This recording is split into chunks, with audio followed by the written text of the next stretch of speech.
Hey, happy day 45. Sharon Horne-Ellstrom here. We are at the halfway point of our 90-day challenge.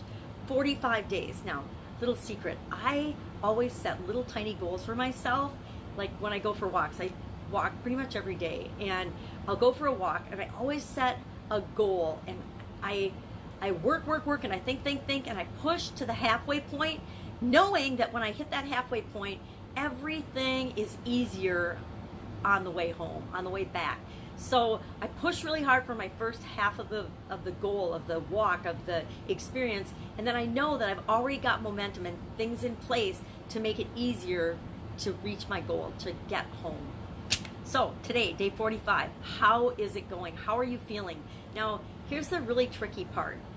A lot of times when we're doing a challenge like this, up to the halfway point, we don't feel like we've seen many results. We don't feel like we're making progress. We don't feel like we've seen a lot of change yet, but it's like a snowball. Once it starts rolling, it gains momentum. As it goes down that hill, it picks up more snow, and pretty soon you've got this giant snowball or avalanche at the bottom of the mountain.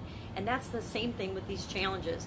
We're building the foundation, we're building the bricks, we're putting them in place, and I would imagine you've seen some results already. If you haven't, please hit me up in the comments below. We need to have a chat about it and let me help you specifically one-on-one, because by now you should have seen at least some results. Now, they might not all be good results. Sometimes when I undergo a challenge, I will actually see I'll actually go backwards, and most people don't, and I usually don't. Almost all of my challenges, I only go forward toward the goal that I want.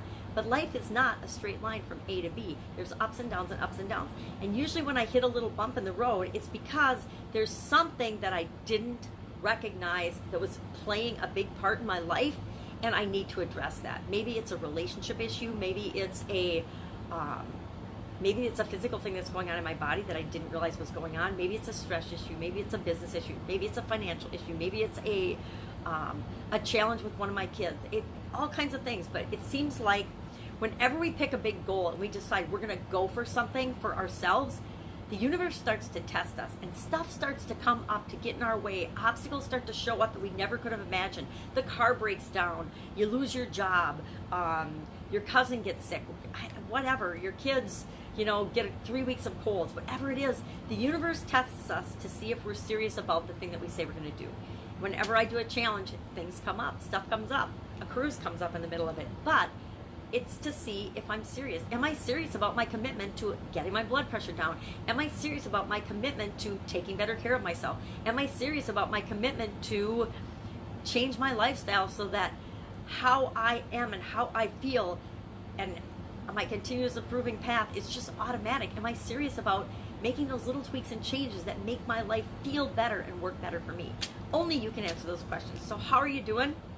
How are you feeling about the challenge so far? Can I help you in any way? If I can, hit me up in the comments below. Today, we're going to think about, with respect to me, I'm doing the BP nutrition section. I'm just going to think about things that are really, really bad for me. The worst things that I can do and the things that I should avoid like the plague. And I'm going to make a little note card, a 3x5 card of those, and I'm going to carry them in my wallet so that I make sure, no matter how tempted I am, I just say no to those things. There are things that are really, really bad for me, and I know it.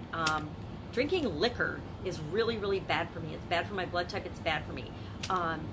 Drinking too much liquor is definitely bad for me. I get stupid, and nobody wants to be stupid, so I'm not going to do that. So I would write that down on this is really bad for me list. Consuming certain foods like hot peppers, jalapeno peppers, and hot foods, hot spicy foods, which I love, are super duper bad for my blood type. They're good for my heart, but they're bad for my blood type. So I have to balance those with all the foods that are really good for me. I know this from years of experimenting now. But if you don't know that, you want to be paying attention to that and figuring it out for you. So yesterday we talked about keep a list, a cheat sheet with you of all the things that are great for you, the things that fit with the plan and the option that you've selected. Now today let's look at the negative side of that and just get a little bit of balance, but tap into, well, how am I doing? How's it going? How do I feel? Do I feel any different? If I just started a new option yesterday, I wouldn't really expect to feel very different unless maybe you're going to the bathroom more often or something. That could be something that you would notice pretty regularly, pretty quickly. Or maybe you're retaining water and you're all bloated and you're really mad about that. That's a result in an observation too, right? But that's it. So today, write down, and I would say make a little 3x5 cheat card for yourself, or just a little scrap of paper or a little notebook or a little anything, maybe a post-it note of, hey, these are the things I want to avoid. And even if you don't carry it with you, the act of writing that down will imprint that in your memory. So when you come across those things, your brain will say, your conscious brain will say, maybe not. Maybe I should make a better choice. That's a great way to make better choices at restaurants. There's always things wherever you go. And when I first had my sudden cardiac arrest, I had a challenge with this. I was scared to go out to eat in restaurants because I didn't know how I was going to make good choices for my heart. And when you die, you get a little paranoid about doing the right thing moving forward so that you can continue to live. So initially, I didn't want to eat out in restaurants. And then I soon realized that it's all about my choices. And wherever I go, there's always something I can find to eat. Even if it's just water and something else, because they absolutely have nothing on the menu but a bunch of fried stuff that I'm definitely not going to eat for my heart. Depends. So today, how is it going? Halfway point. Pat yourself on the back and tell yourself how awesome you are and how awesome I think you are that you have made it to day 45. The vast majority of people on this planet will never commit to doing anything every day for 45 days. So if you're not proud of yourself, boy, you sure should be, because I sure am. Have an amazing day, and I will, of course, be with you tomorrow for day 46 of our 90-day BP challenge. Have an awesome day. Catch you tomorrow.